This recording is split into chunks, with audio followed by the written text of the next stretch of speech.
Assalamualaikum warahmatullahi wabarakatuh. Assalamualaikum.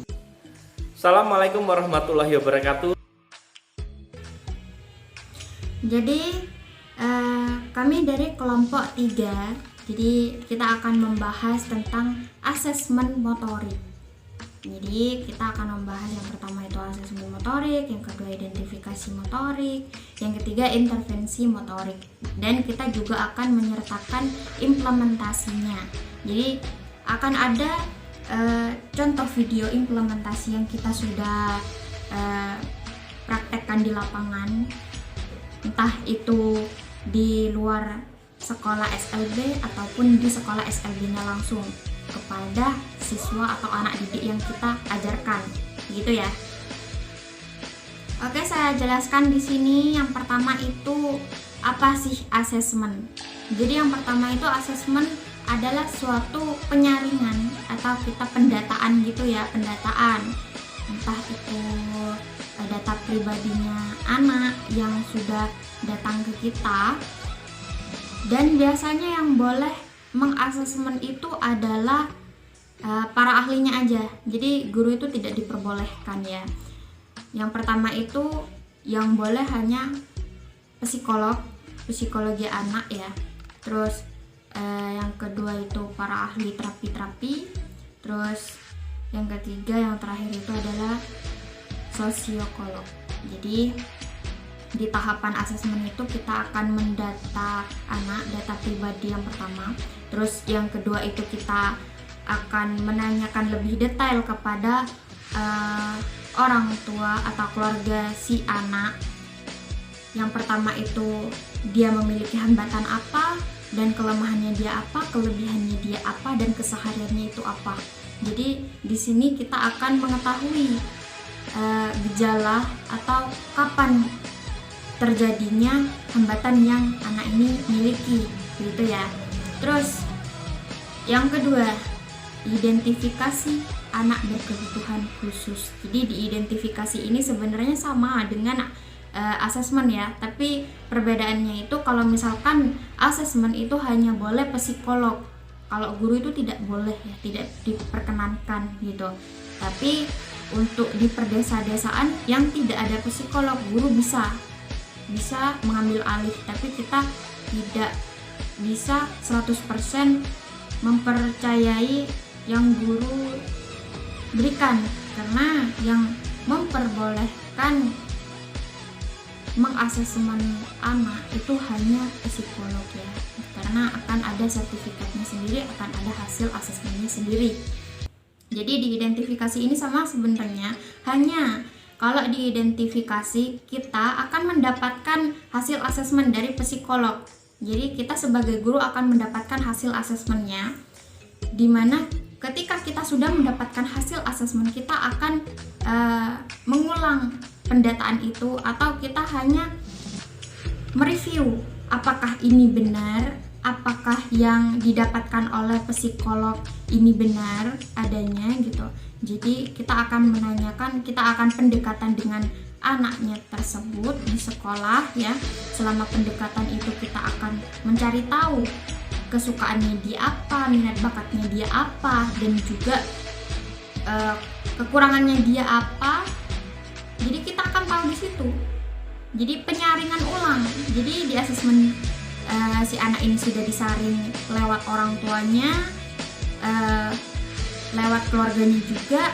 Diidentifikasi kita akan menyaring data tersebut, kita akan menyaring lagi. Jadi kita melihat langsung di lapangan, dan kita akan menanya-nanyakan, tapi hanya mengobrol-ngobrol santai saja kepada anaknya, apakah itu benar, kesehariannya itu kamu gimana, gitu ya. Jadi di video ini sudah jelas ya, di video ini gimana sih cara identifikasi yang sederhana lah gitu ya. Kalau misalkan semakin dekat kita akan mempergampang kita untuk lanjut ke pembuatan intervensinya dia, pembuatan program pembelajarannya dia nanti di sekolah gitu ya. Terus lanjut ke intervensi ABK. Nah, Kalau di intervensi ABK itu sudah tugas guru ya, sudah tugas guru ABK-nya, sudah tugas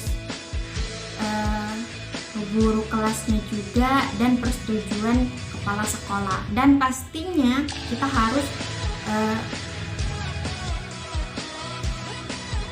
konsultasikan juga kepada orang tuanya, atau kita harus selalu komunikasikan kepada orang tuanya. Jadi bukan hanya di sekolah saja dia diintervensi atau dia di program agar dia lebih baik lagi. Jadi di rumah dia akan tetap mengerjakan apa yang di sekolah dia kerjakan gitu. Jadi dua arah, di keluarga dia juga dididik, dia diprogram, di sekolah dia juga sudah diprogram, dan semoga saja hasilnya bisa memuaskan kita sebagai guru dan sebagai orang tua juga. Jadi di intervensi ini sebenarnya program apa yang kita berikan kepada anak, program pembelajaran apa yang akan kita berikan. Jadi di asesmen, di identifikasi kita sudah tahu data-datanya si anak, apa kesukaannya dia. Jadi di intervensi ini kita akan membuat suatu program pembelajaran, program yang akan dia pakai ketika nanti dia di sekolah, ketika dia di rumah juga, asalkan komunikasinya lancar ya dengan orang tuanya, dengan gurunya ya. Jadi di intervensi ini ada dua bagian. Ada di SLB-nya itu memakai RPP ya. Yang kedua ada PPI, program pembelajaran individual. Jadi kalau misalkan di inklusi itu memakai PPI, program pembelajaran individual. Jadi ketika kita sudah tahu minat bakatnya dia, kita akan menyatukan dengan kurikulum yang ada di kelasnya dia. Misalkan kurikulumnya dia itu ada untuk beternak atau berkebun gitu, dan anak kita itu minat bakatnya di bagian air, dia suka menyiram, dia juga suka bermain tanah. Nah itu kan sudah cocok. Jadi kita harus bisa menyesuaikan keinginan, menyesuaikan bakat, menyesuaikan sama kebisaan si anak dengan kurikulum yang ada di kelasnya dia, Proses kegiatan untuk mendapatkan hasil yang lebih baik pastinya ya. Dan di intervensi ini kita melakukan motorik halus. yang paling penting itu kita mengajarkan dia kemandirian, kita mengajarkan dia itu menjadi anak yang lebih baik. Yang biasanya dia itu suka memukul, kita di intervensi kita juga harus memberitahu dia kalau memukul itu tidak baik. Jangan pernah katakan jangan, atau kita melarang, atau kita juga tidak boleh memarahi dia, tapi kita boleh mengajari dalam hal seperti ini. Kalau misalkan memukul itu sakit, kalau misalkan Emas dipukul sakit enggak, dia mesti bilang sakit.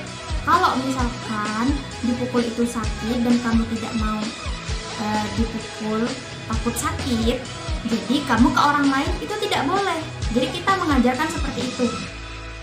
Jadi meskipun seperti itu tidak akan langsung diterima oleh mereka dan tidak akan langsung diterapkan oleh mereka, tetapi yang penting kita terus mengajarkan dia hal-hal baik.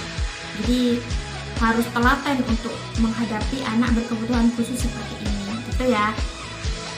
Jadi saya harap untuk orang tua, untuk keluarga, untuk yang dekat dengan anak berkebutuhan khusus dan juga guru pastinya, saya harap kalian sabar, kalian juga telaten, dan kalian juga bisa menyemangati anak berkebutuhan khusus, karena mereka itu sangat spesial. Tidak seperti anak pada umumnya yang memiliki kepekaan. Jadi kalau anak pada umumnya itu kan kalau misalkan nggak boleh kayak gitu, dan mereka nggak bakalan melakukan itu. Tapi kalau misalkan anak berkebutuhan khusus itu kita harus telaten, kita harus sabar, karena mereka tidak akan cepat langsung menangkap omongannya kita, karena mereka juga tidak mengerti, mereka juga memiliki hambatan di dalam menanggapi orang juga gitu ya. Jadi saya harap untuk sabar-sabar. Dan sekian video dari saya dan juga teman-teman saya.